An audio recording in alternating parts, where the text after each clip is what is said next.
How's that?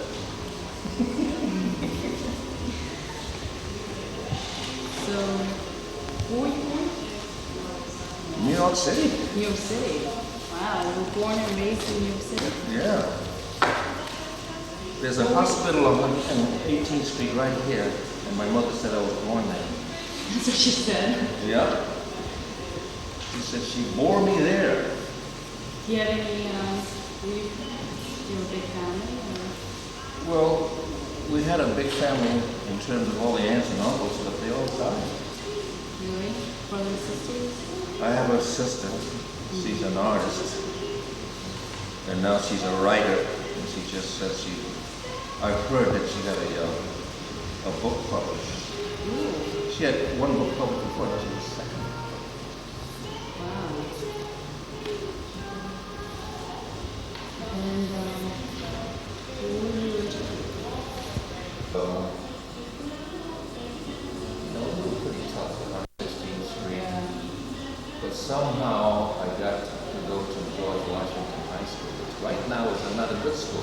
Right. It was supposed to be pretty tough, but it was good then. So I got into City College, didn't have to pay. Do they concentrate on some subject?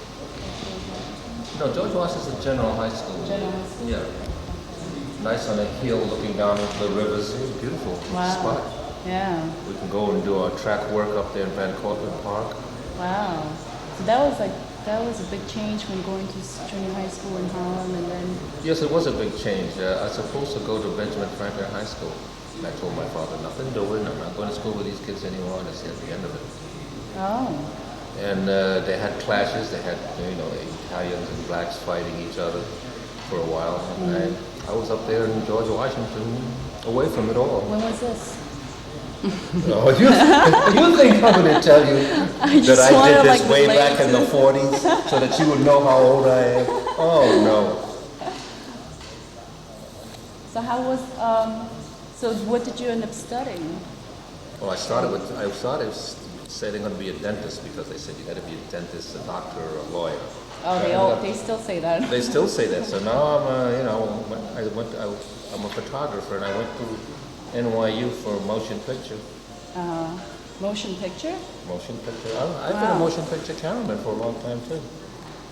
Wow. So that was before you went into photography? No, I was doing photography parallel to it.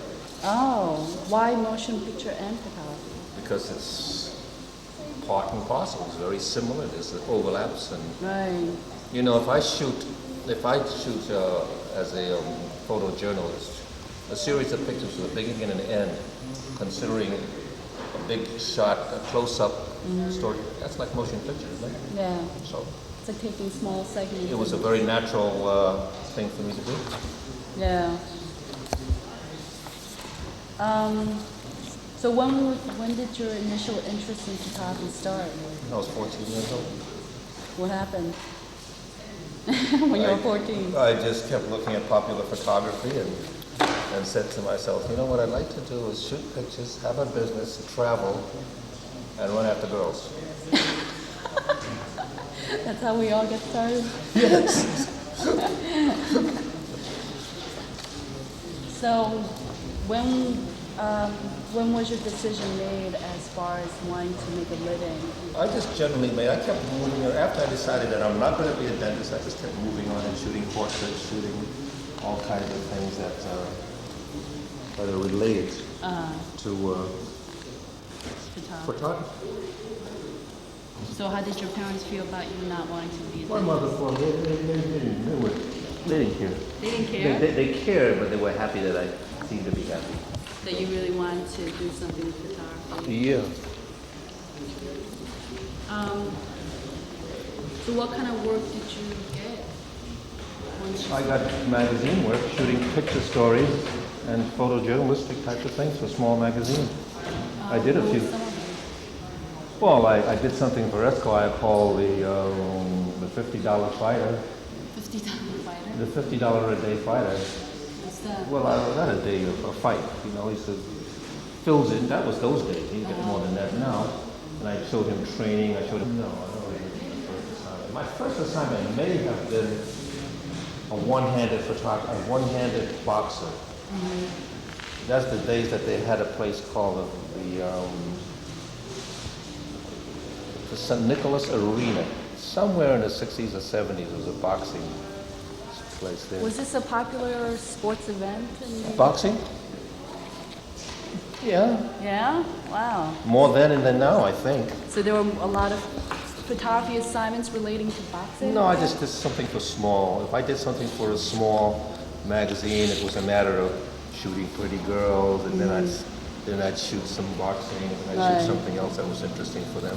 No, I just happened to have done a few boxing things. Right. You know, where I'm underneath there, and the guys get hit, and then they, you know, and then I'm behind the second, and the guy's spitting blood on me and all that. Yeah. So your other ability, I mean, do you have any motion pictures that you went further with after you No, I started? just shot television commercials. I worked with Richard Leacock at the beginning. He was shooting documentaries, and I worked with him a little bit, and that's how I got interested in it. But then gradually I just did mostly television commercials as a cameraman. Oh, wow. Yep. And this was in the 50s, 60s? Yes, it was in the 50s, 60s, 70s. I haven't done much motion picture in the 90s simply because the business wasn't there for me at the time. Right. And I did mostly print. Your studies or your interest in motion pictures had a strong influence on how you deal with photography? Well, you know, as a photojournalist, you're interested in people, what happened, you want your work to, you want your pictures to have a meaning and maybe affect somebody. And I started out that way with documentary, but then of course I had to do whatever I can do, so I got rid of the camera and doing television commercials. But I kept that idea up, you know, that if you shoot a picture, it should have a meaning and people should be able to get something from it. And then, you know, when you get the pressure of having to pay the rent, so you start shooting more and more commercial work. Right. So I get a studio. Of course, the place I had downtown I lived in, it was a studio because it had a skylight in a large room. Right. But then gradually I had to get a studio that was midtown, or at least up as far as 23rd, 42nd Street, my first studios, because you know, we wanted commercial advertising clients to be able to Centrally get. located, Yeah. yeah. Now you can have studios all over in Manhattan, doesn't matter. Yeah, they'll But come then to you had to be midtown. Right, yeah. And this is fairly recently that you had to be in Midtown? No, this is, you don't, well, as far back as 25, 30 years ago you had to be midtown, but gradually you can have a studio downtown now. Wow. Yeah. This is the perfect spot over here at 18th Street, simply because it's the middle of the photographic district. Yeah, definitely. You know, all the camera stores are just 2 blocks away. How has photography changed? You know, you've gone through so many years of photography. It's changed that you have less and less clients and less, you know, photographers who did fashion and did commercial work. Some made $1 million or $500,000. You know, some of them were portraits, commercial portraits, but they're not all what I would want to show. There's a lady, she's an artist, and I'm going to photograph her again. Now this is older. How old was she then? She's very young. She was 21, 22. Wow. She's now something. Is she still an artist? Yes, she does sculptural work now. Wow. There's a guy named Wolf. I think he's the big man up here. What's his name? Yeah. There's a writer he has to do. This guy was married to Lorraine Hanson, who's raising her son, and he was a producer for work.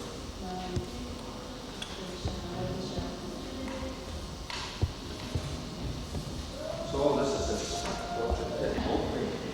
There's another friend of mine said he does only portraits. He said he works with the 2 and 4. And I said, what lens? He said, 8. No, that's the normal. That's not the portrait.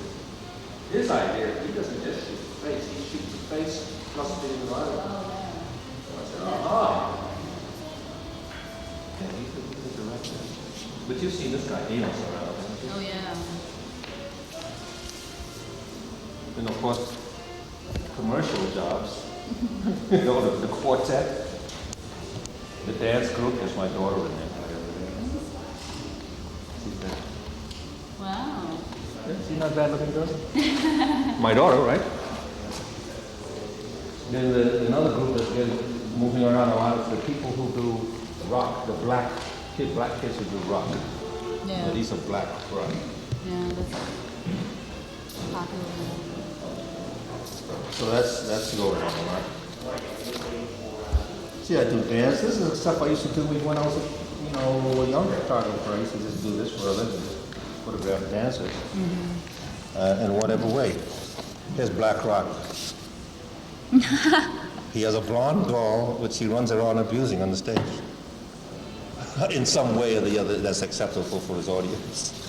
Did the audience understand why you They understood what he was trying to do and trying to say. Then of course, pretty girls, commercial stuff, very pretty girls, you know.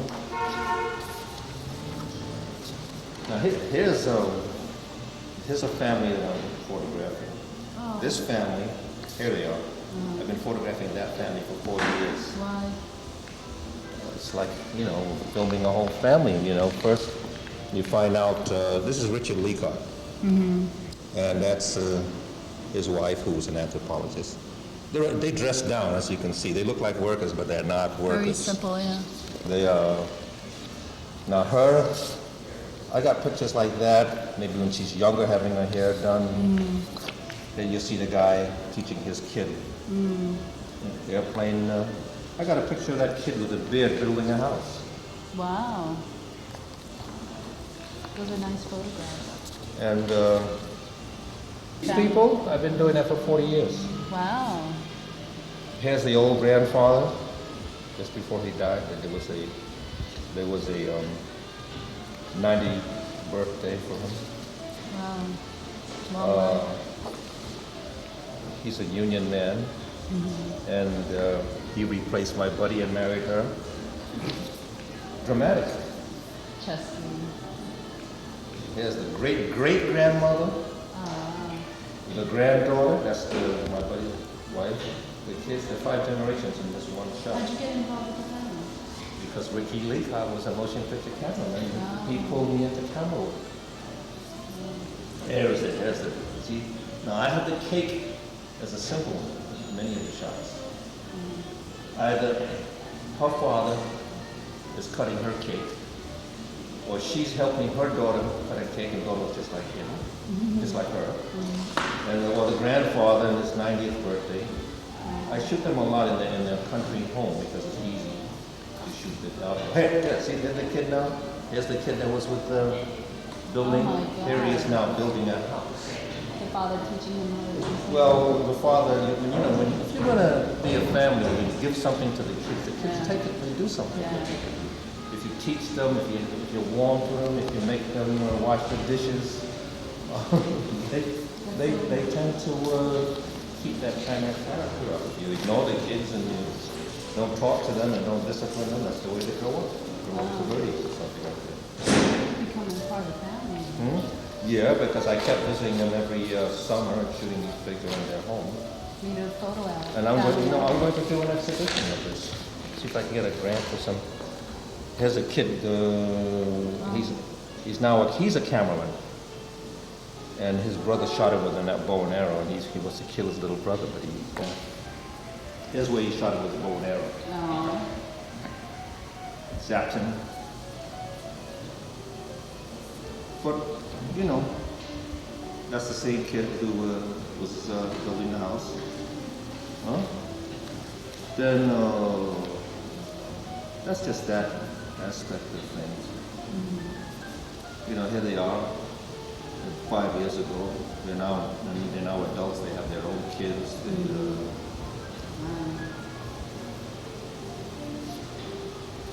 So what, like 3rd generation? I have 6 generations of them. 6 generations. Or I did, like this is taken 40 years ago. That's West Indian Carnival here in America.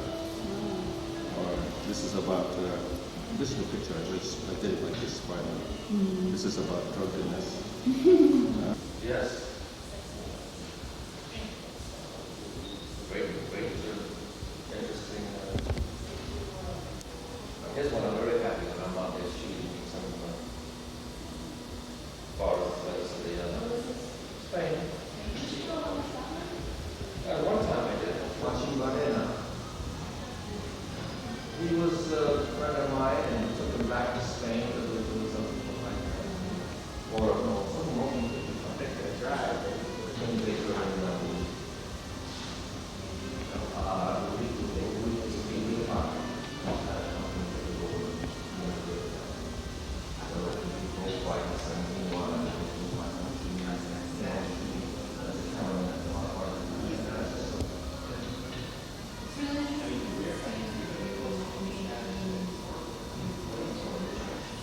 I did at the time, you know.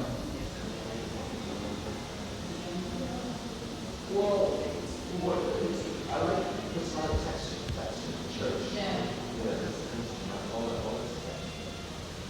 Things happening like that.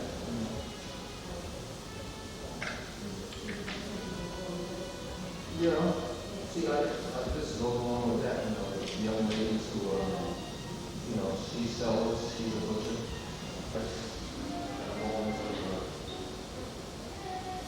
Not always on the sun. This one is.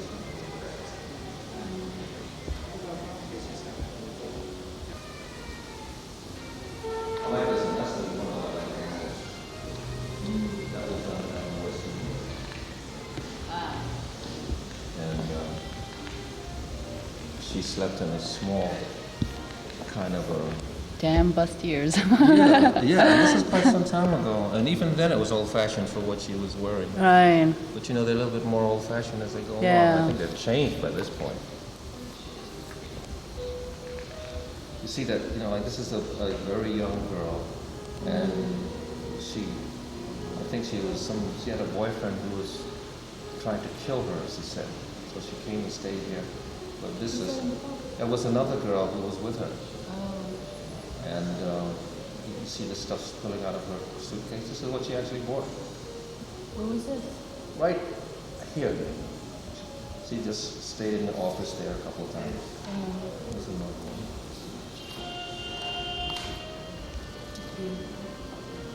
I have to make a better print of this. All that time, all those ladies smoked. Everybody smoked their brains out. What's changed? Well, they smoke less. You still smoke, I think. I think you still smoke, don't you? Yeah. I made this into a poster, this one.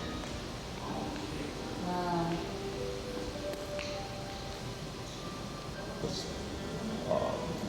It's some story about love or something like that. So I've done loads of those kind of pairs. As a matter of fact, I was thinking about having a show called Pairs. See, this is someone I knew in Spain. Another smoker. Yeah. My ex-wife. I have a shot of her standing up like this, cooking with the baby back. That's going to be the lead picture in that story about.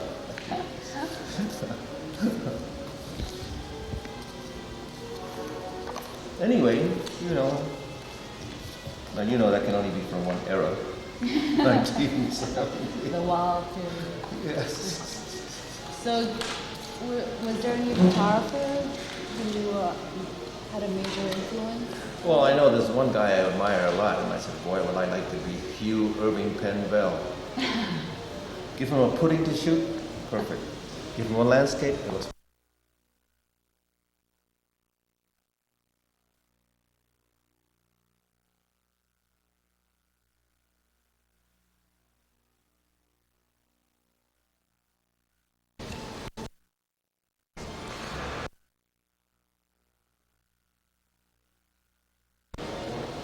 Prince, he's helping me now. Prince. Yeah. How about this for a picture in pairs? Is it the smoke one or? I gave somebody a print maybe years and years and years ago.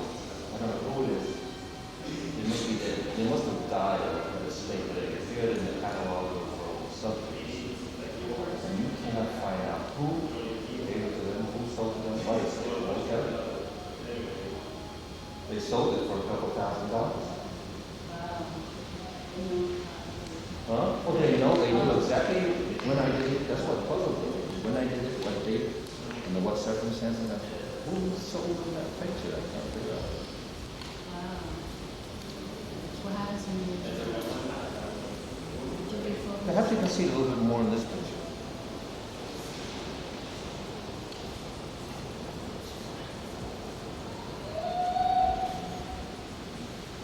Anyway, it depends on where, you know, where your head is at. Some people see that immediately and say, yes, that's too late. It's very close to connected.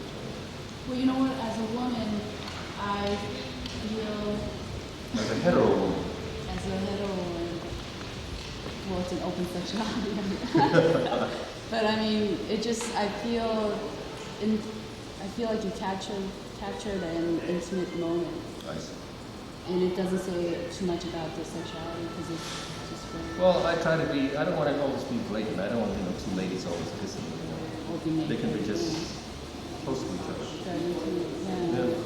So, what kind of impact do you think you've had on other photographers? I don't know. People say, What are one of the things that you've heard someone say about them?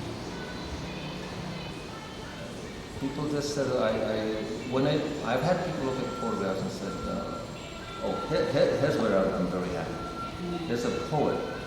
You photograph this lady, this is what I think about it. And I said, well, that's what I was trying to do. Yeah. Then I'm saying, I'm doing what I want to do, which is to shoot a classic picture, come across with an idea, stimulate somebody, make them come up with a feeling, a thought, an intellectual thought, a philosophical thought, get something from it. If I do that, then I'm happy. Yeah. I'm not at the school where I, you know, want to cut the picture up and spin on it a little bit and paste it to the wall and say some work of art. I'm not at that school. Right. Yeah. Are you doing any teaching or taking on any collaborative work, or have you taken on collaborative? Well, I have some people who I'm selling pictures to, and I'm probably in the future I'll be have an exhibition in a university. Get anywhere. Get a stipend for it. Deliver a lecture. I have a couple people who asked me to do that, and I'm sending them pictures now. Have you given any lecture or any talk? I've never done anything like that, other than the fact that there's a couple agencies asked me to come in and deliver lectures to high school as a role model, show them my pictures, why I did it. I was able to do it. Right now I have an intern program, and every term I have to deliver a lecture to all of them. Wow. And the teachers say, why don't you do this? You're good at it. I said, I am? I don't know what good is. So if the teachers liked it, I'm halfway there. Yeah, that's great. Do you think you achieved your set of objectives? I felt I haven't done a thing. That's a good attitude. I haven't got my pick. Look, I've just been in a couple exhibitions. One was at the CT Gallery. I sold 8 pictures. I made a certain amount of money in each one of them. I feel that I have to have lots of shows, and that's when I feel I'm halfway there. Then everybody says anything about me, and I say, oh yeah, I did something. But up to now, I don't feel like I have enough. So you think you've set up a new set of objectives? Yes, I'm gonna sometimes put pictures up around here You have lots of things. and invite somebody to buy for a soiree or something like that, and do that. Yeah. Just a couple people came and said that's what I should do. But I like to go not just here, but in galleries too. You know. Right. Some people I know show in galleries around the United States, around the world. I'd like to do that. Yeah. Sure. Yeah. You just have to know. So I'm learning how to do that.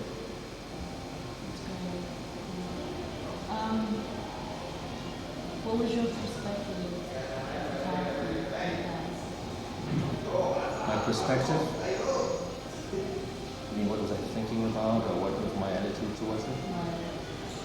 Well, I thought I might have said something about the fact that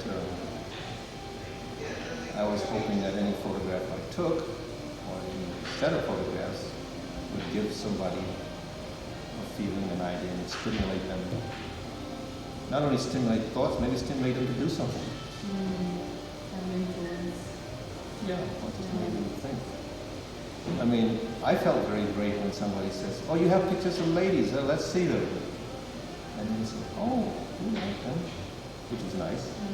But, you know, you can take pictures of photographs and reveal that you really don't like them, you know, or that you hate them. You can show up in your photographs.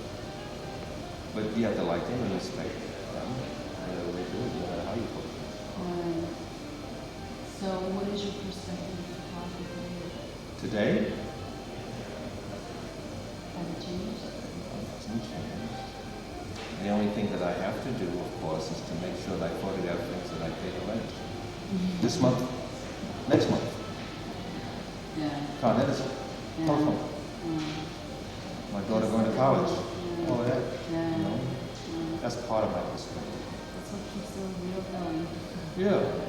I mean, I'm even ashamed to say, you know, if somebody asked me to shoot, which has happened, by the way, I want you to shoot for something for Tobacco Institute. I said, Tobacco Institute? But I shot it because they paid $1,000.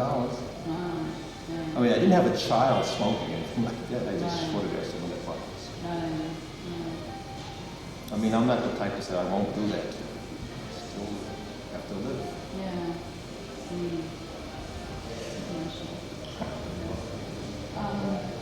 So, what would be your perspective in photography for the future? For the future? How do you see photography changing? Do you think it will change? Well, if you shoot pictures that, you know, that has a meaning and have maybe a documentary quality, I don't think that using the computer is going to help. And I'm happy that, you know, I've seen pictures with a computer that, you know, change the picture, make the people more visual. Seeing photography from art before that, that's more true now than it was last year. Well, I don't know about commercials, but I mean, in terms of exhibition, you know, art, that's going more and more. I'm happy that it is. I mean, I get satisfaction out of that. I'm glad that part of the photography is growing. Do you think it's more so because of the computer industry? No, I think it's more so just because people gradually got used to the idea of photography as an art. It's a growing, it's just a growing activity. I don't think anybody, this is a result of it. I just think that people are interested in art. No longer just canvas art and painting. But, you know, some people want to take, you know, random colors and all that sort of thing in terms of art. And some people like to combine it because it's artful at the same time as a message. It's a keen stimulation.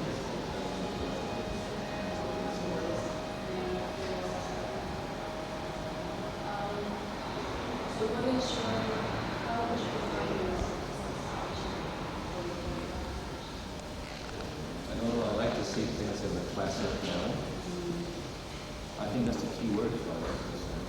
You know, the classic picture, you look at it and say, gee, that really says it absolutely well. I wish I had done that photograph, that's classic. Making it timeless. Making it timeless and saying it so that a number of people get the same kind of stimulation. Maybe different people from where you come from, you might see it different ways. It stimulates you in some way. Sending a Positive way. Better than negative. Right. So do you consider yourself to be a happy man? No, I'm not completely happy. I'm not going to be happy until I'm doing what I want, have more privacy, not depending on running around and getting the rent all the time. You know, we live in a jungle, right? It's a jungle. Who's happy in a jungle? Walk along, somebody might grab you and eat you. You know? We can't be happy in such a position. So there's happiness and sadness. right now I try to be as happy as I can. But it's not too easy. I mean, I have rent downtown in my commercial place. I have a certain amount of the real estate tax above the 1983 level or whatever. I have to pay practically $500 a month now. My part of the real estate tax rise from 1983. That's not fun. No. So, do you have any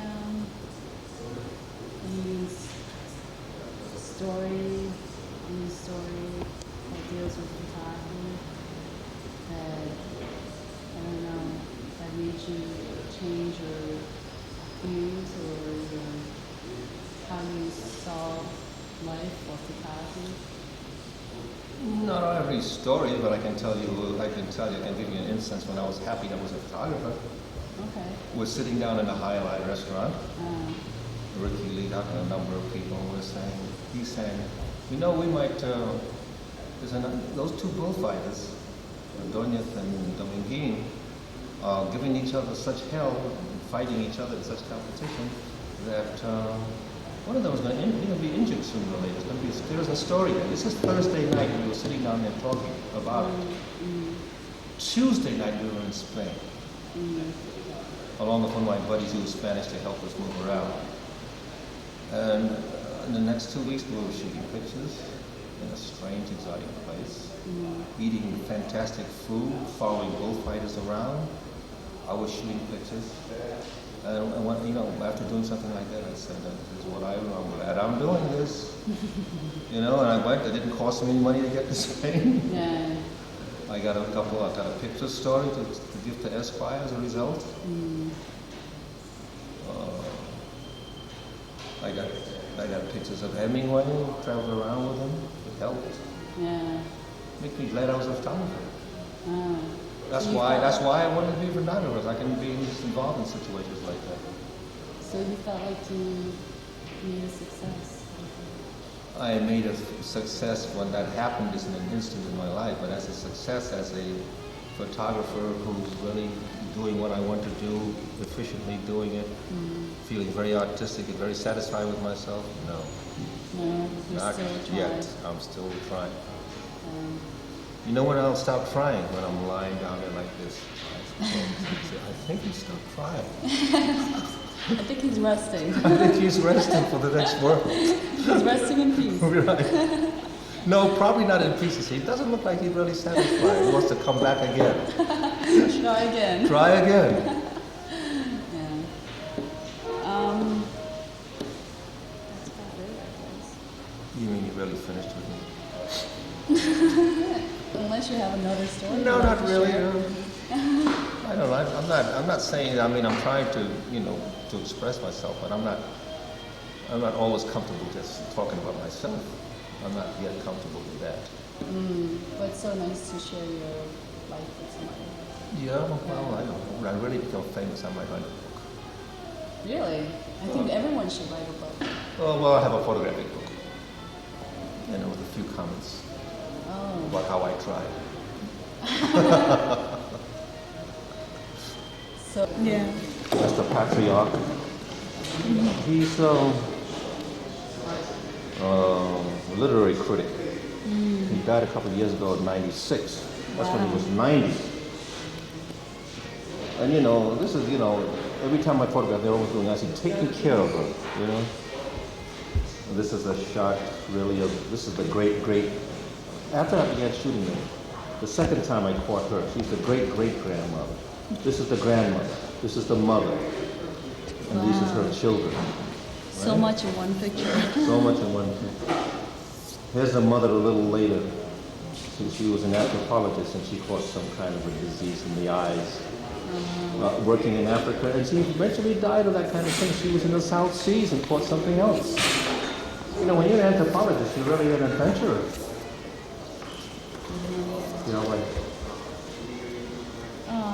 Like, you like that, right? Here, here she is.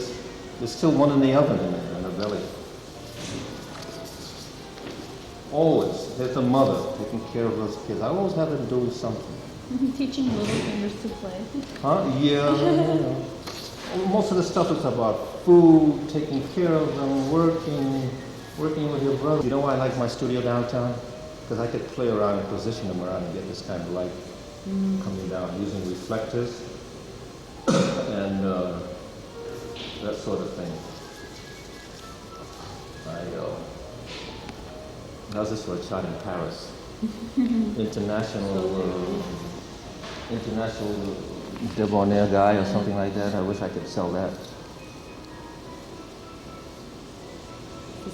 She just happened to be in the studio, hiding with her stuff spilling out over your...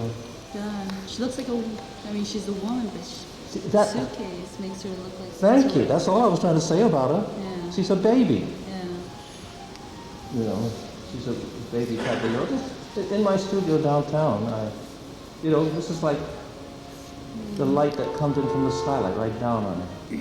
And I photographed a lot of ladies eating breakfast. That's where I got the idea, when I first got the idea to start that. Breakfast is a sort of an intimate moment.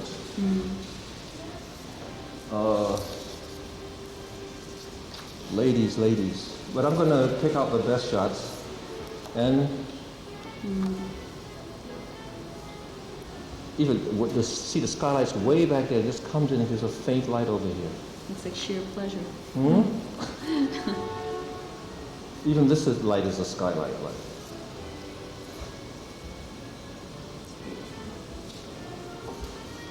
So here's a shot that I did when I was like a teenager.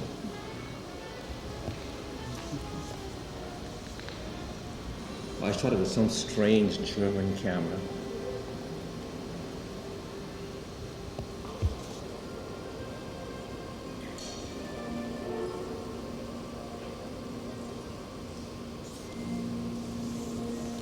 So I stand there and I photograph this thing for about a second. Because in some of these old towns, there's not much electricity. Electricity is very yellow or very... rare.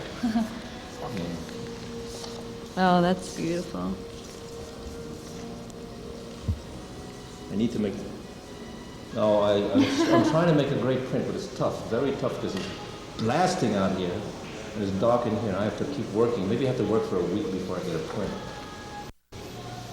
Maybe Alex will help me. The light man. He's the master printmaker.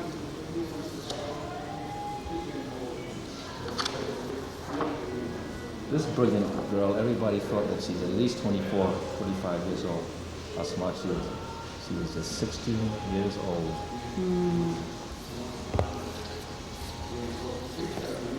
But she really does. I shot outdoors a little bit. Can you imagine shooting in a park that way? Central Park? I went up to a park up there near the Hudson there, but it was a park, it was a public park. I was in there.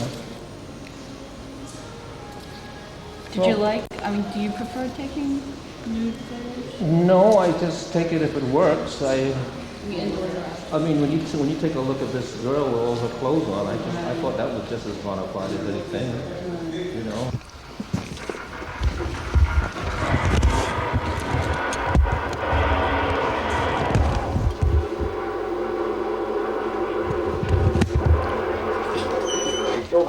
Without the support of people across the country, Happy New Year!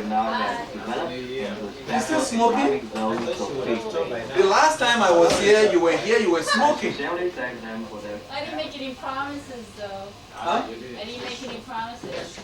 Thank you. How are you, Alex? All right. Very good. Yeah, okay. I have to move some things back there. Hold on. We love that or something. Don't think of that. Oh, well, it's your smoke, not you.